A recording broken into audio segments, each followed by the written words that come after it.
Rohini संसरी वोशो Maharashtra news के साथ में। और आज हम घाटकोपर के अंदर मौजूद हैं और जिस तरह से हमारे सूत्रों से एक जानकारी प्राप्त हुई कि 22 तारीख की सुबह इस इलाके के अंदर कुछ टैक्सी ड्राइवरों की आपस में विवाद हुआ और उसके बाद पुलिस के पास गए। पुलिस ने केसेस दर्ज किया है। जो पीड़ित परिवार है वो यहाँ पर है, जिसने हमें बुलाया है। मैं आपसे चाचा जानना चाहता हूँ कि ये जो झगड़ा हुआ है, ये झगड़ा क्यों हुआ और ये कब हुआ है? बच्चे लोग मेरे सुबह ड्यूटी पे जा रहे थे तो उसका लड़का जो है अपना अरबा सलीम का लड़का, वो चारस गांजे की नशा करता है, सुफियान नाम है। उसने जो है झगड़ा किया, गाली गुलूज, उसके बाद में चापर से उसने वार किया। फ्लैट में मेरे लड़के ने भी उसके ऊपर जो है गाड़ी का जो जगटामी होता है, हम लोग जो गाड़ी चलाते हैं, उससे उसने मारा उसके बाद में ये लोग जो हम लोग चौकी आए भाग के, उसने वार किया तो चापर से हम लोग को जो है राजावाड़ी ने भेजे, पुलिस वाले राजावाड़ी में ट्रीटमेंट किए। उसके बाद में ट्रांसफर किए साइन हॉस्पिटल में। हम लोग, हमारा बच्चा जो है ट्रीटमेंट करते करते रात को 9 बज गया। उसके बाद 9 बजे उसको डिस्चार्ज कर दिए, बोले घर पे जाओ, इसका प्लास्टिक सर्जरी होएगा। हम लोग 22 को ही FIR करवा दिए थे, ये लोग 23 को FIR हमारे ऊपर क्रॉस केस बनवाने के लिए करवा रहे। और कहाँ से अपने ऊपर किसी से कैसा वार किए वो लाके पुलिस जांच नहीं कर रही है बराबर ढंग से। हमको इंसाफ नहीं मिल रहा है। हम लोग गरीब इंसान है, डेली कमाते डेली खाते हैं, समझे। ये लोग ऐसी हरकतेबाजी कर रहे हैं और पुलिस वाले इनका फुल सपोर्ट कर रहे हैं। कोई इन्वेस्टिगेशन बराबर नहीं हो रहा है इनके हाथ में, समझे। इसके लिए हमको इंसाफ चाहिए। हमारा बच्चा आज भी साइन हॉस्पिटल जाने वाला, उसको प्लास्टिक सर्जरी की जरूरत है। ये लोग खाली 2 गोली जो है हम लोग ले जाके दे रहे हैं, 2 कैप्सूल वही खिला रहे हैं, उसको दवा ट्रीटमेंट नहीं मिल रही है। पूरा उसका वीडियो है, हर चीज सब पूरा रिकॉर्ड है।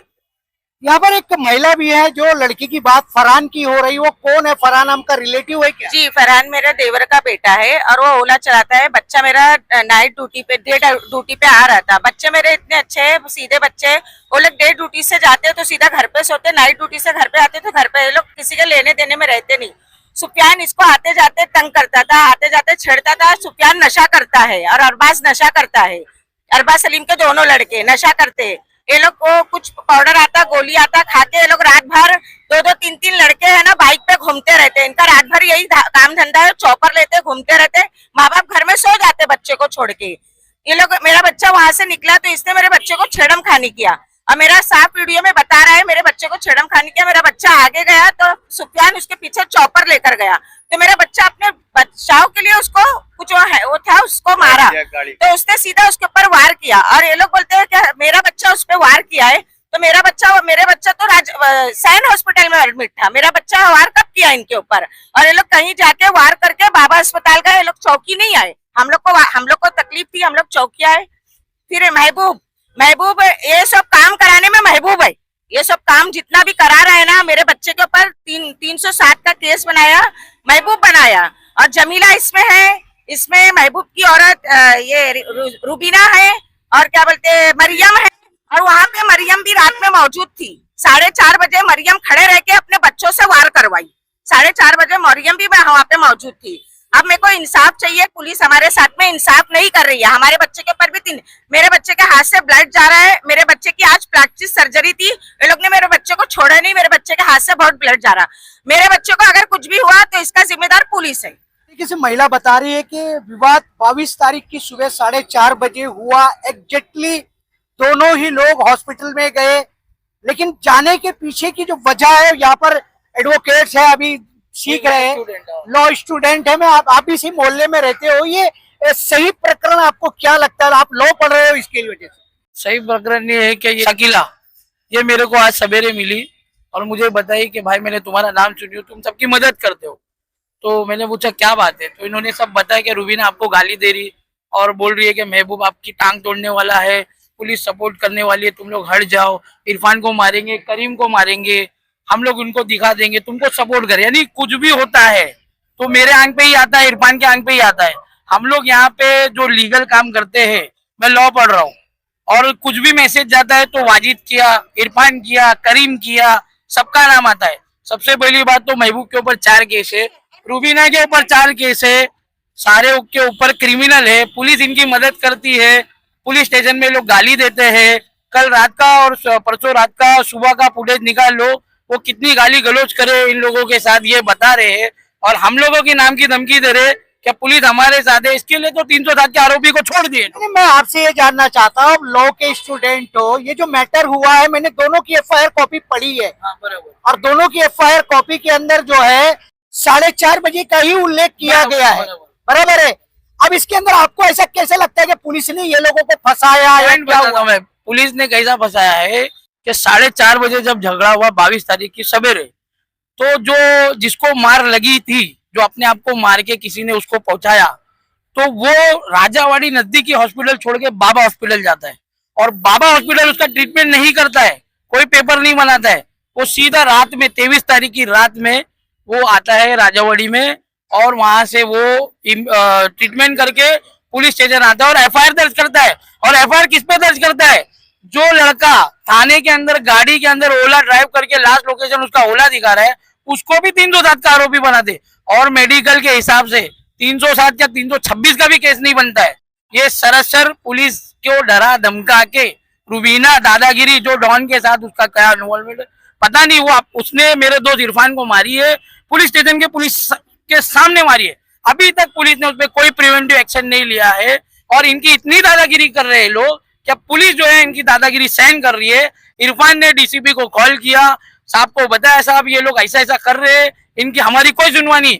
और हमारे ऊपर जब बारी आती है तो हमको बताते जाओ कोर्ट, और इनके लिए इन्वेस्टिगेशन, इनको बचाने का पूरे रास्ते, यानी पुलिस पूरी मिली हुई है, पुलिस पूरा पैसा खा के काम कर रही है। जिस तरीके से बातें हो रही है, दोनों लोगों की जो है एफआईआर मैंने पढ़ी है। एक एफआईआर जो है वो 22 तारीख की रात के 11:30 बजे की है। 22 तारीख की सुबह 4:30 बजे ये झगड़ा होता है और मार खाने वाला हॉस्पिटलाइज होता है। हॉस्पिटल के अंदर से वो स्टेटमेंट देता है, लेकिन जस्ट उसी समय का उल्लेख करते हुए एक एफआईआर 23 तारीख की सुबह 8:30 बजे दर्ज होती है। अब ये जांच का विषय है कि ये जो 23 तारीख को एफआईआर करने वाला व्यक्ति है, ये 12 से 14 घंटे कहाँ मिसिंग रहा, ये वरिष्ठ अधिकारियों के लिए जांच का विषय है। समाजवादी के नेता है करीम भाई, ये आपके मोहल्ले में जो फसाद हो रहे हैं, आखिर ये क्या रीजन और क्या सच है इसका? रीजन भाई कुछ नहीं है, यहाँ सब एक दूसरे से दुश्मनी निकाल रहे हैं। एक्चुअली कैसा एविडेंस प्रूफ कुछ नहीं रहता है, ये किया वो किया। रमजान में कुछ मैटर हुआ था डिस्प्यूट, तो एक्चुअली वो मेरे फैमिली मेंबर है लोग जिसका आप बात कर रहे हैं, तो वहाँ मैटर किसी और का था, लेकिन नाम कैसा वाजिद है, करीम है, एविडेंस कुछ नहीं रहता। अभी जो मैटर की मैं बात करूंगा, अभी जो मैटर हुआ है शकीला आपा का, तो उसमें वो सुबह कॉल किए थे मुझे, वो सामने ही है, लेकिन मेरा इसमें कुछ इन्वॉल्वमेंट नहीं था, ना वाजिद भाई का था, किसके भी नहीं। एक कैसा दुश्मनी के हिसाब से नहीं इसने किया उसने किया, ऐसा नहीं होता है।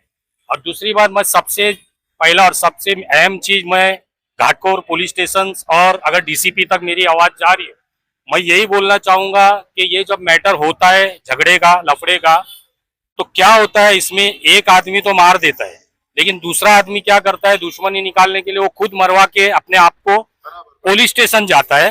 पुलिस स्टेशन में उन लोग इन्वेस्टिगेशन करते नहीं है, वो सिर्फ देखते हैं लगा है। मेरा यही बोलना है घाटकोर पुलिस स्टेशन या डीसीपी साहब को कि आज के बाद अगर किधर कुछ मगजमारी होती है या लफड़ा होता है, तो पहला आप अगर वार हुए तो पहला एरिया में जाए, वहाँ सीसी कैमरा देखो, इन्वेस्टिगेशन करो, या अगर सुनसान जगह पे वो मारा है तो वो ऐसा कुछ नहीं है, एफआईआर होना नहीं चाहिए। लेकिन यहाँ कैसा है, लगा है, धक्का लगा है, एफआईआर कैसा लेंगे? अगर वो सामने वाला, अभी ऐसे भी होता है कि खुद को मारने के बाद पीछे से वो लोग आपस में कॉम्प्रोमाइज करते, 20,000 दो, 10,000 दो। ये सब मैं इसके लिए बोल रहा हूँ क्योंकि मैं सोशल वर्कर हूँ। आज हम लोग जो काम कर रहे हैं, लोगों में बैठ के लोगों का हेल्प कर रहे, सबका हेल्प कर रहे, तो हमको मालूम है यहाँ क्या होता है क्या नहीं। सिर्फ यही कहना चाहूंगा कि घाटकोर पुलिस कुछ भी अगर मगजमारी होती है, किसी को वार होता, झगड़ा होता, पूरा इन्वेस्टिगेशन होना चाहिए इस पे। पहला एफआईआर बाद में होए, अगर वो गुनेगार है तो उस पर जो एफआईआर बनाओ, अगर वो गुनेगार नहीं है, अगर वो सामने वाला खुद मरवाया या मार के आया, उस पर एफआईआर होना नहीं चाहिए। और दूसरी बात, अभी जो हाल में जो चालू है, अभी जो मगजमारी, उसमें वाजिद भाई भी मैटर में नहीं है, मैं भी नहीं हूँ, कोई भी नहीं है, लेकिन इन लोग दुश्मनी के हिसाब से नाम ले रहे। ठीक है, दुश्मनी के हिसाब से नाम ले रहे, अभी समझो हाय हम लोग, टेंशन नहीं है। अभी मैं ऑफिशियली करने वाला हूँ, ये मैं सामने वाले को बता रहा हूँ। कल मैं आसिम भाई से मिलूंगा, ऑफिशियली मैं डीसीपी से भी मिलूंगा, मेरे लेटर हेड पे मैं कंप्लेंट इनकी करने वाला हूँ, क्योंकि इनका ज्यादा हो गया है। आदर चिराग नगर आजाद नगर इधर मौजूद है, आप देख लो, सब उनसे तंग आ गए। ये ऐसा मानने नहीं वाले, और हो सकता आगे भी इन लोग कुछ पीछे से दुश्मनी निकाले या पीछे से हमारे बच्चों पे कुछ करे, तो ये पहला इनको एक सावधानी या उनको बुला के वार्निंग मांगता है। या अभी पहला कैसा होता था, 2 केस हुए 3 केस हुए तड़ीपार चैप्टर या बॉन्ड होता था, लेकिन ये सब लॉ एंड ऑर्डर थोड़ा वीक हो गया है। मैं चाहता हूँ थोड़ा स्ट्रांग हुए, सीनियर पीआई और डीसीपी से ये बोलना चाहूंगा कि थोड़ा लॉ एंड ऑर्डर यहाँ थोड़ा स्ट्रिक्ट हो जाए और इन्वेस्टिगेशन पूरी होने के बाद जिस पे एफआईआर हो रहा उनको तड़ीपार होना चाहिए। 3 एफआईआर हो, तो अगर 1 है 2 है उनपे चैप्टर चालू है और उनको सीरियस के सीरियस वार्निंग दिया जाए, बस यही बोलना। चलिए, उसी के साथ में सन्नी आपा भी सोशल वर्कर है एरिया की घाटकोपर के अंदर। सन्नी आपा, ये जो चल रहा है मामला और महिलाएं, कुछ भी होता है तो परिवार की महिलाएं ज्यादा पीड़ित होती है, ज्यादा दुखी होती है। आज वो माँ है, रो रही है कि बच्चे का हाथ इतना डैमेज हो गया है और क्या उसके साथ हो रहा है वो तो आपको पता है। आप क्या कह रहे हैं ना कि यहाँ पे जो मनोज दुबे हैं, यहाँ की पुलिस उससे मतलब मिली हुई है, एक कुलकर्णी क्राइम पीआई है, वो बराबर उसके टच में है। नहीं, आप कह रही हो मनोज दुबे कौन, यहाँ के नेता है क्या? नहीं, नेता नहीं है, एक रिपोर्टर है, फेक रिपोर्टर है। 4 साल पहले उसके ऊपर मैंने केस करी थी। उसने कुलकर्णी मैडम को लेके मार्च महीने में हम लोगों पे 2 झूठा केस बनाया, एक फोस्को और एक ट्रेसपास, जिसका कोई एविडेंस कोई प्रूफ नहीं है। हम लोगों को पुलिस वाले बोलते हैं आप पे झूठा है, हम लोग करेंगे, हम लोग देखेंगे, हम लोग निकालेंगे। फोस्को में खुद लड़की आके बोलती है कि मैं इन लोगों को नहीं जानती हूँ, इरफान, वाजिद, तरन्नुम को नहीं जानती हूँ, फिर भी ये लोग इसकी स्टेटमेंट नहीं ले रहे लड़की की। और अगर हम लोग बड़े डीसीपी उन लोगों के पास जाते हैं ना, तो उन लोग क्या बोलते हैं, आप पुलिस के खिलाफ क्यों कंप्लेंट किए, पुलिस तो तुम्हारे पे झूठा केस बनाएगी। सीधा हम लोगों को यही जवाब मिलता है, अगर आप पुलिस के अगेंस्ट में जाओगे तो आपके ऊपर पुलिस झूठा केस बनाएगी।